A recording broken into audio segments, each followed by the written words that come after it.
Welcome to the Sheffield Sunday As Bill Sees It meeting. This is a main share meeting, and today it is with great pleasure and much gratitude that we welcome Myers R.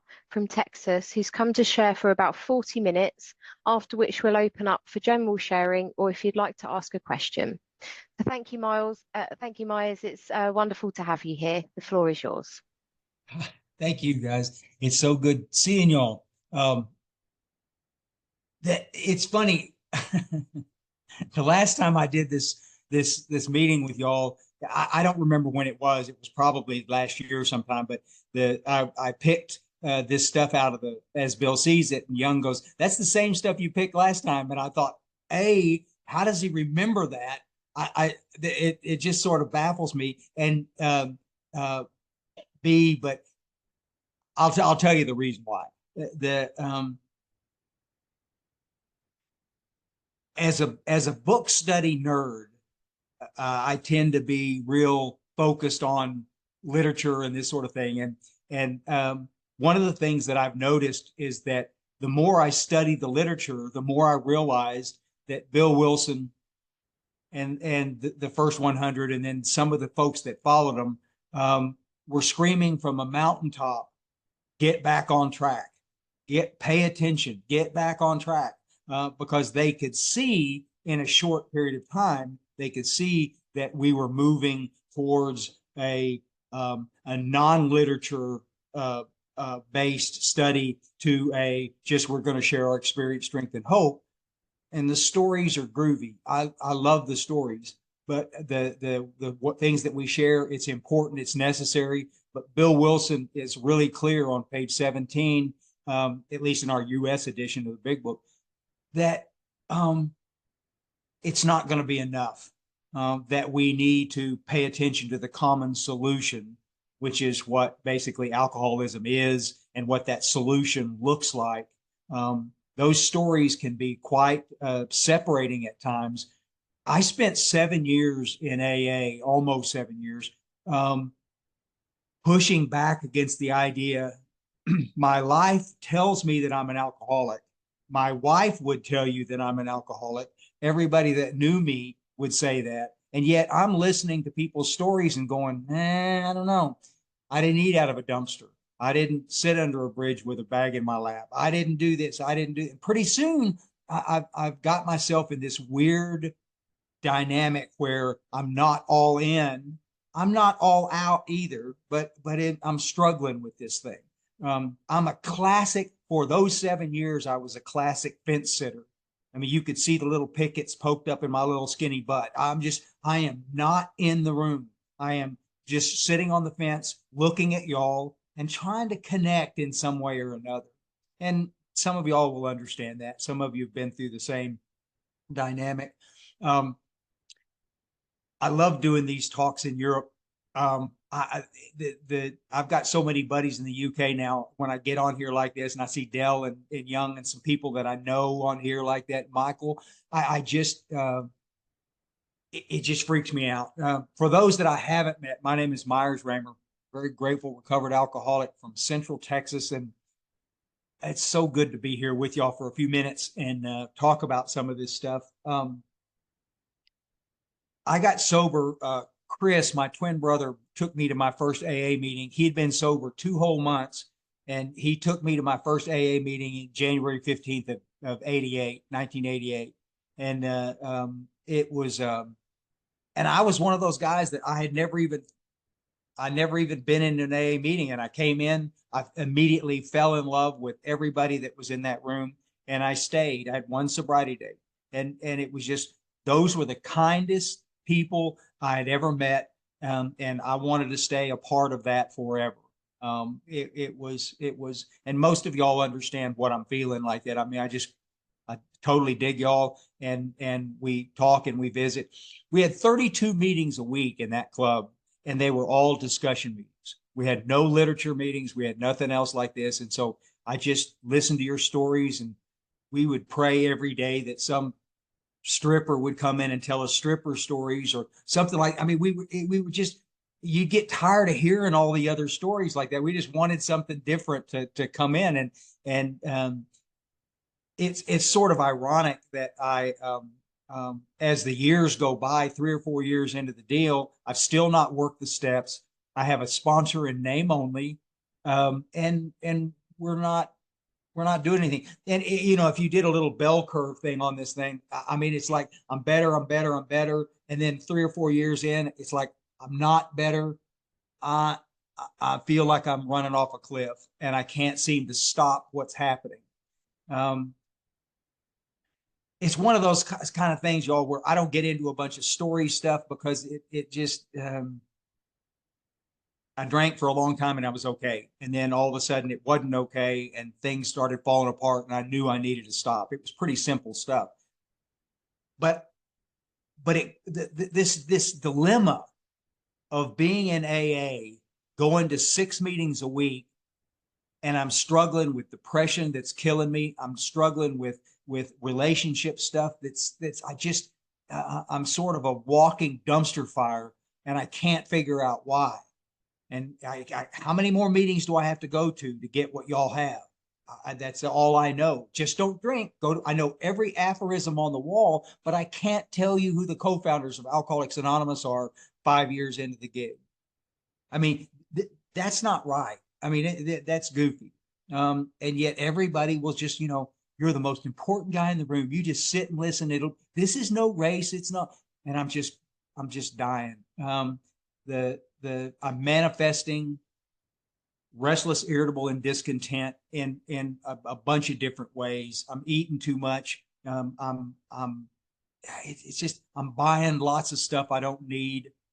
We were on a Zoom last night and I was talking about stuff. It was funny watching people react to how many of y'all have ever bought things you didn't need just because of that deal. I mean, I'm buying clothes I don't wear. I'm buying music I don't listen to. I'm buying all kinds of stuff. I bought an airplane because I wanted to learn to fly, and then I bought another one, and then later I bought another one, and I'm going, who needs 3 airplanes?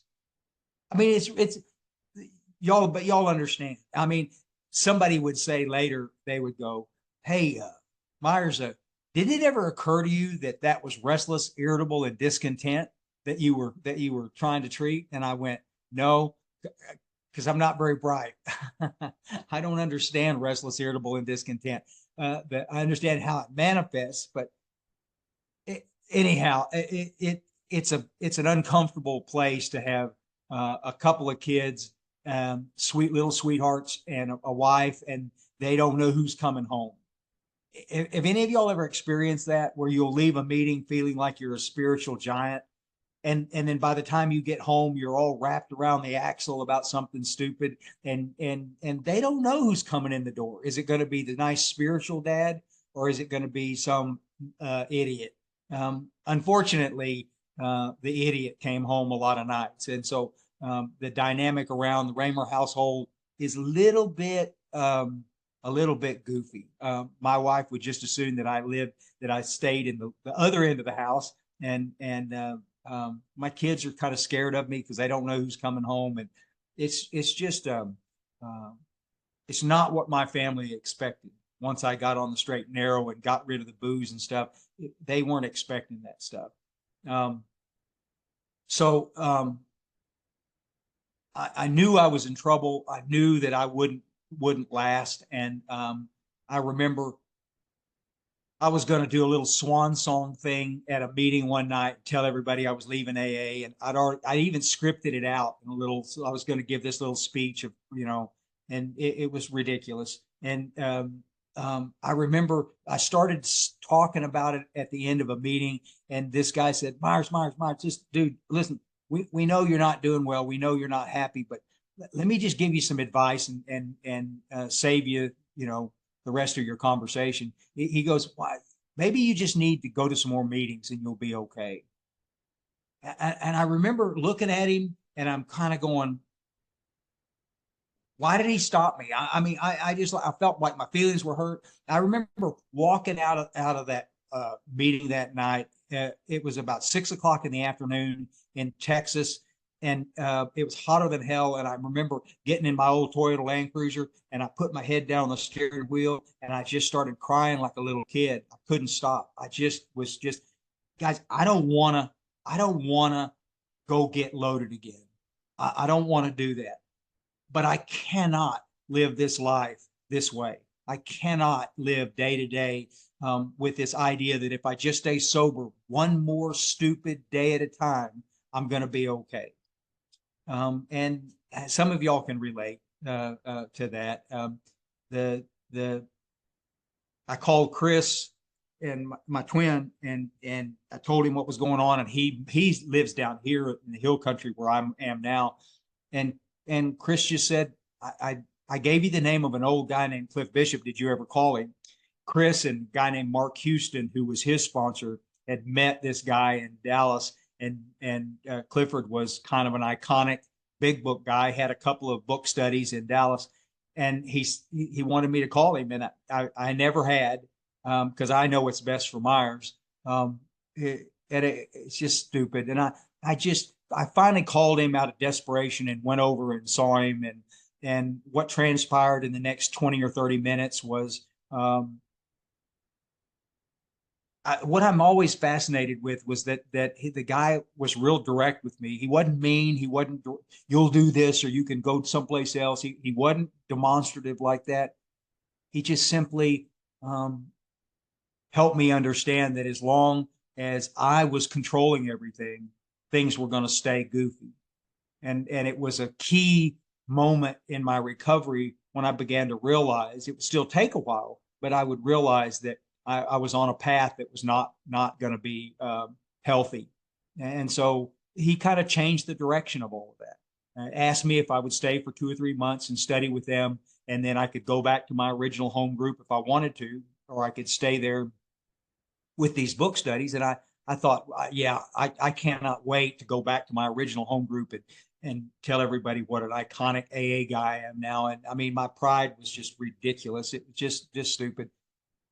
And so I stayed with him. I got really excited about it and studied, and I began to connect dots. And some of y'all have been in that exact place where you start connecting dots. Oh, that's who that guy is. And now I get it, why that worked that way and this sort of thing. And it was pretty fun.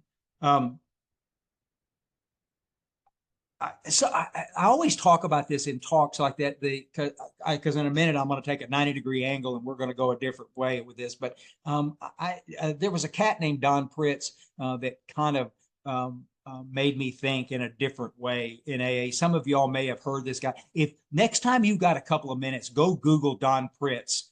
He was an old AA guy in the Denver, Colorado area who's been dead for 10 or 15 years now. But he sobered up in the federal penitentiary system in Colorado, and stayed sober 2 years there. And then he got out. He started these book studies, and there was a lineage there that was sort of remarkable that he was involved with. And some of these book studies changed the life of thousands and thousands of people over a period of a bunch of years. He probably started 5 or 6 or 8, I don't remember what the count was, book studies in that Denver area. They get real big, and then he'd move on and start another one, and then he'd start another one. It was pretty amazing. But in a talk that he did, he made a statement that kind of confused me at first, and then later I kind of understood what he was saying. And it said, I'm concerned these days. This is Don Pritz talking. I'm concerned these days that we seem to talk more and more about sobriety and less about recovery. And as I began to study the text, look at how many times the word recovery is used in the big book. Look at how often they refer to us as recovered. And this is the reason why I introduced myself that way, because the founding fathers of this thing intended for us to do this. It wasn't about staying sober one stupid day at a time. Our literature, our brochures later started talking about that. But the text doesn't. The text says that we live life one day at a time, but we stay sober for good and for all. This was not a aphorism type of a deal. We were moving quickly towards a version of AA that I call AA Light, where we would just show up at a meeting, stay sober that day, pat ourselves on the back, check it off the list. We got that meeting done today, and we move on. I never realized until we studied the text how amazingly deep the book got. How they painted a picture in the book that was so intense about moving, walking hand in hand with the spirit of the universe and all of these different things. And you kind of go like, well, wait a minute. That doesn't look anything like the program that I'm working. It doesn't look anything. And so I had to rethink and kind of slide into it kind of slow and look at that stuff. As a side deal, how many of y'all have ever heard of a guy named Paul Martin? If you get another second or two when you're just Googling stuff and y'all are looking at weasel porn or something like that, just don't do that. And then Google Paul Martin. And Paul was in Chicago area, and in the early late 60s and 70s, Paul Martin was writing some amazing things that the Grapevine was publishing. And some of these articles are amazing, and you can still pull them off the internet, and you would get a huge kick out of some of those things that are on there. So let me do this. Clifford was sponsored. My sponsor was sponsored by Joe McQuaney of Joe and Charlie. And Joe McQuaney used to come from Little Rock down to Dallas, and I'd meet him over there for breakfast or lunch, and we'd eat and visit and stuff. And so I got to be fairly good pals with Joe. And I used to drive Joe crazy because I always tried to make everything so complicated. And Joe just said, Myers, you're killing me here. You just, this thing is a lot simpler than you make it. And I said, I'm all ears. Tell me what you're talking about. And he said, Myers, this is 100% about how much time are you spending with God and how much time are you spending with God's kids. And I said, that sounds like step 11 and 12. He said, it is. But here's the problem. Worldwide in AA land, we tend to write 10, 11, and 12, these steps at the end there. We tend to couch them as being optional. We can do them if we want to, but we don't have to. And the reality of that stuff is, that's like saying you can kiss some girl that you met, but you can't go past that. You're missing you're missing the good stuff like that. You're missing it. And this was what they were trying to tell you. They weren't optional. These disciplines at the end of that thing. And so the biggest single reason that my life in AA was so intolerable and so goofy was because I was not practicing those. I was convinced that I'll always suck doing 12-step work. I'll never be good at it. So I'm just going to stay clear of it completely. And prayer and meditation is an optional thing. Mark Houston asked me at a conference one time, we were talking, and he said, Myers, what's your prayer life look like? And I said, well, do we have to talk about this now? And he looked at me and he said, no, we don't have to talk about it at all. And I said, okay. Well, later I walked up to him and I said, it's a little embarrassing because my prayer life is like, as I'm backing out of the driveway, I say, God, help me not do anything stupid today or something like that. And it's just it's just prayer light. It's just like, anyway, y'all get that. And Mark Houston was one that made me sit and look at this thing. And he said, Myers, he said, I got to tell you, if you will ever just simply make this something that is a priority, then you're going to find that it changes everything about your life. Because I know this is going to be a surprise to you, Myers. The center of our program is a deepening relationship with our Creator, not a meeting. And I remember going, yeah. And then later it kind of sunk in. At that conference, we were sleeping in big, it was like a cabins with like 15 or 16 men in there, and we sleep in that thing for the weekend. And I remember the next morning I woke up about 4 a.m. and I was thinking about what Mark had said, And for the very first time in my life, I snuck out of bed, got on my knees next to that bunk bed and said a prayer and got up and went, took a shower and walked out. And guys, listen, I am completely changed as a result like that. I remember walking into the cafeteria like that. There's almost 300 men in that men's retreat. There was almost 300 guys there. And I walked in there and Mark Houston looked at me and he goes, "You prayed this morning, didn't you?" And I looked at him and I laughed and I said, how did you know? And he said, "Myers, look in the mirror, for crying out loud." And I had this big goofy grin on my face, and it was that kind of a change. And ever since then, I've made that a big deal. I want to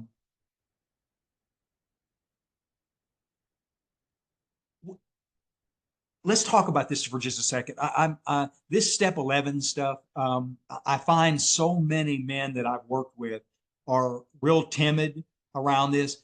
The book is real clear that our goal here is to be willing to move towards something we don't understand. To be the willingness is what's key in this thing. And if you're willing, you got it. I mean, this is going to be a good thing like that. The problem is that so many of us over the years that I've seen will come in with a stiff back and they're kind of pushing back against anything spiritual because of something that maybe happened to them a long time ago, or some belief that they don't believe anymore, or whatever the deal is like that. Be willing to I want to tell you a real quick story. There was a guy in treatment. I was doing some part-time work teaching at a treatment place after we sold our bindery in Dallas, and we were trying to figure out what we were going to do next. And I went ahead and took this little gig working part-time. And this guy was kind of goofy, and he was real disruptive in meetings. And I talked to him a couple of times afterwards. And one day he came into the room and he looked different. And I said, "Are you okay?" And he said, "Yeah." He said, I think I just figured out how I'm going to look at God. And I said, "No kidding." And he said, yeah. I just, instead of going down the traditional path, I think God is something different. And I said, "Can you tell me kind of what that is? Because I'm just curious." And he said, I think God is Thor." And I remember looking at him and going, "You're sore?" And he goes, No, Thor." And I said, "Like the hammer guy, like on movies?" And he goes, "Yeah, I think God is like Thor." And I went, rock on. I don't, you got to start someplace. Okay. I don't, rock on. Let's get on down the road. This kid was transformed. He was not a problem anymore. And he was helping people and he was doing all kinds of things like this. And so he got out of treatment. I saw him about 6 months later at a conference deal.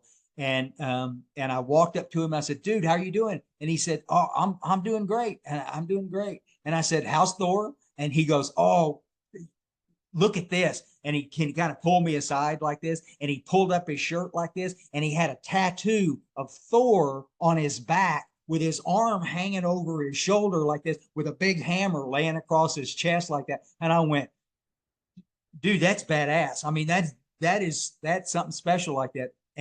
But the guy is so transformed like that. I couldn't.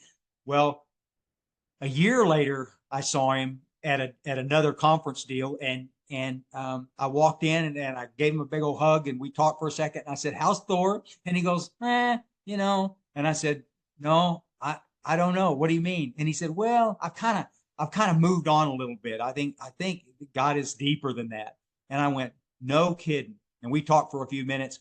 And about a week, 2 weeks later, he sent me a picture and he said, "What do you think about this?" And I looked at the picture on my phone and I said, "You're at a swimming hole, like a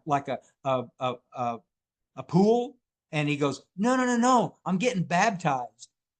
And I went, "No way." And he said, "Yeah, it's a big baptismal pool." And I went, "Oh, holy cow." And I started laughing. Listen, the whole point of the stupid story is where you start. I don't give a fuzzy rat's rear. I don't care where you start. but are you willing to move towards your creator as you open to the idea of what it is that's going on? And all of a sudden you begin to realize that God is indeed transforming me in ways that I could never, ever have done on my own. And I've watched hundreds and hundreds of situations like this. Bob Darrell said one time in a talk years ago, we're the turd in our own punch bowl. And I believe that, y'all. We're the ones that stand between us and an amazing relationship with our creator. We are. And sometimes you just got to do a do-over. Just start over.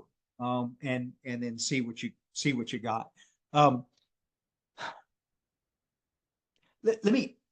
want to talk just for a second about this, about step 12 stuff. I pushed back against this stuff for a long time, because it's not that I don't believe that it's important for a lot of people. The problem is that I'm so convinced that I'm going to suck at it, that it's just going to be a nightmare. I'm not smart enough. I'm too busy. We all come up with excuses why we don't do it like that. I heard a guy from a podium one night in Dallas say, there are good 12-steppers and there are bad 12-steppers. And if you're not a good 12-stepper, you probably ought to leave that to somebody else. Now, that's what he said, or that's what I heard him say. I remember thinking that this was my new hero because he'd taken away all my responsibility to carry the message. Well, now I've got Clifford standing on one shoulder and Joe McQuaney standing on the other one, and they're beating me up daily about getting busy and helping other people. I'm 10 years, a full decade in the program, and I've never sponsored anybody. And so I finally, Clifford said, Myers, you got to do this, because the only way you're going to get your hand off the tiller and let God run this thing is for you to get busy helping others. And I said, do you realize how stupid that is, what you just said? It doesn't make any sense at all. What does me working with others have anything to do with my spiritual condition? And I remember him just looking at me like maybe you are as stupid as I think you are. I mean, maybe you are an idiot. I couldn't connect it intellectually. And that's always been a problem. And so they tricked me into going to Salvation Army. I won't get off into this story, but they tricked me into going over there, and then nobody showed up, and I had to do that H&I thing by myself, because we would lose the gig if I didn't stay. And so I did it. They asked me to come back the next night, and I did.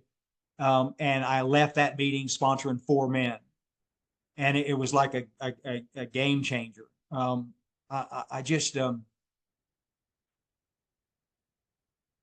over the years, I had the pleasure of sponsoring hundreds and hundreds and hundreds of men. I was in a sweet spot with a lot of people coming back to Dallas from treatment places like this, and I could snag them. And we were doing lots of H&Is. Primary Purpose Group Dallas, which was my home group there, when I left Dallas to move to the Hill Country, we had 52 commitments a week to carry the message other places. And that's not counting our 3 meetings that we had. 52 meetings a week that we're sharing the message and carrying what this thing is about. If you're looking for a game changer in the way that your program is working, in the way you feel, and the way you look at recovery, if you're looking for a game changer, go sign up for some H&Is. Go sign up for some carrying the message deals where you can go to some treatment centers or jails or halfway houses, wherever you can go to carry the message. And it will be a dynamic thing for them. And it will be a dynamic times 10 thing for you. And again, it never makes sense intellectually. I still can't. All these years later, I still can't.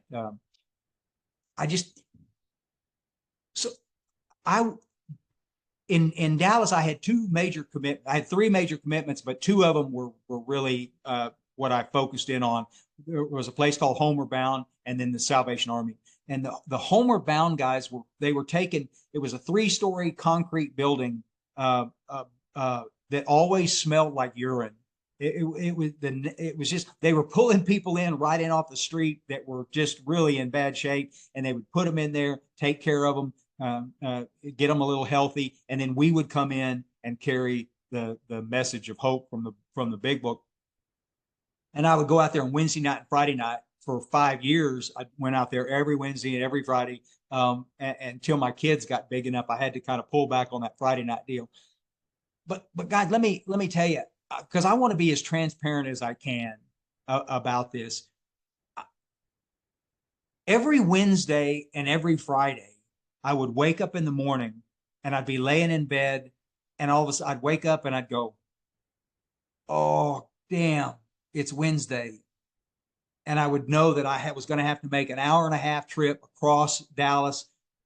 Homeward Bound was in South Dallas, and it was an hour and a half if there was traffic, and there almost always was.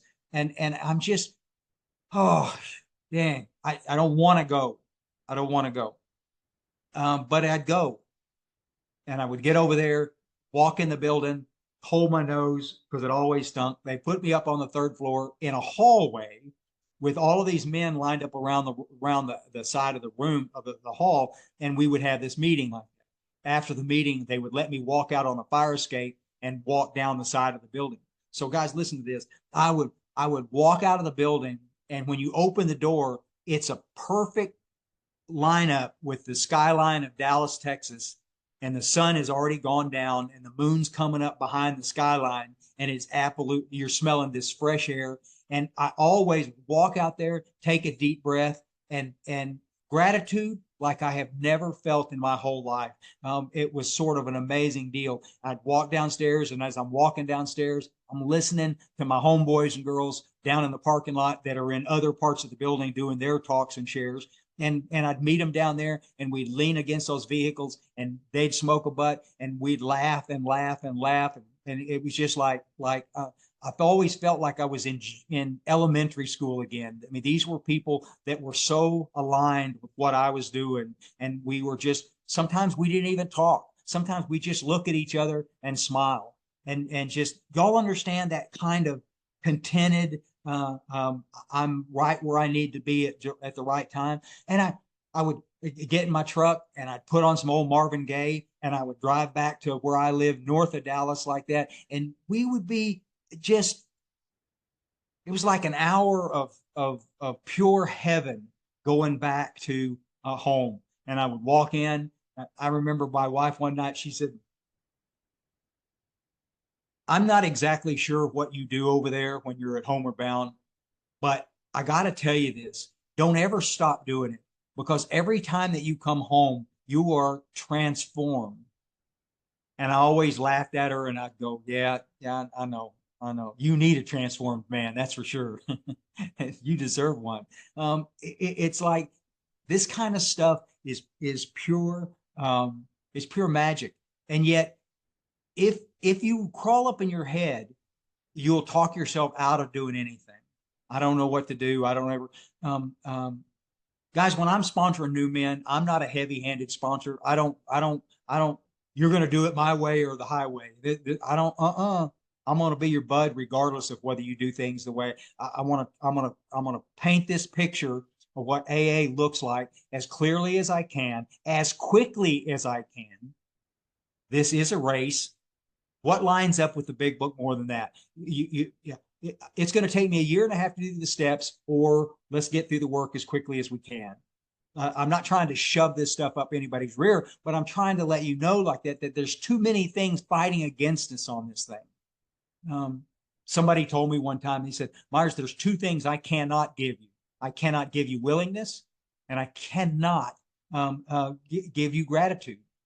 These must come from within." And it's true. But how many of y'all have seen people who are willing and ready, and I do anything to get sober and to be where you are. I want to do it like this. And then we sit back and we wait and we wait and we wait. Well, maybe we'll do a step a month. And by the end of the first month, they're going, I'm okay. I've already figured this out. Like that, if my girlfriend hadn't been such a biatch, I would have been okay. I need a new pickup and a new girlfriend, and I'm super. I'm golden. Seriously, you really think that? This is why when somebody's willing and they show, our priorities are what we do, not what we say. When they're showing up the way they're supposed to, that means that they're willing, and we need to jump on that train as fast as we can and get through that work. And you will see miracle after miracle after miracle right in front of you, which is pretty special. Guys, let me close with this. I love being sober. I love the fact that I've been sober a long time. It's a big thing to me. But an even bigger thing is that a walking dumpster fire like me could affect change in the lives of folks in these rooms, and in some cases save those lives by carrying a clear message of recovery that I understand based on the fact that I'm willing to study the text. I can carry a clear message. It doesn't have to be Myers's message. I don't have to be hip, slick, cool. I don't have to be any of that stuff. All I have to do is understand what the disease looks like, understand what the solution looks like, and then help people move through that little maze of things. And then once they get to the other side, I get to stand there and watch an amazing thing. Somebody asked me one time, he said, we were in a Bible study, and this guy said, I've never really seen a miracle. And I remember looking at him, and I looked at some couple other guys, and I started laughing. And he said, what's funny?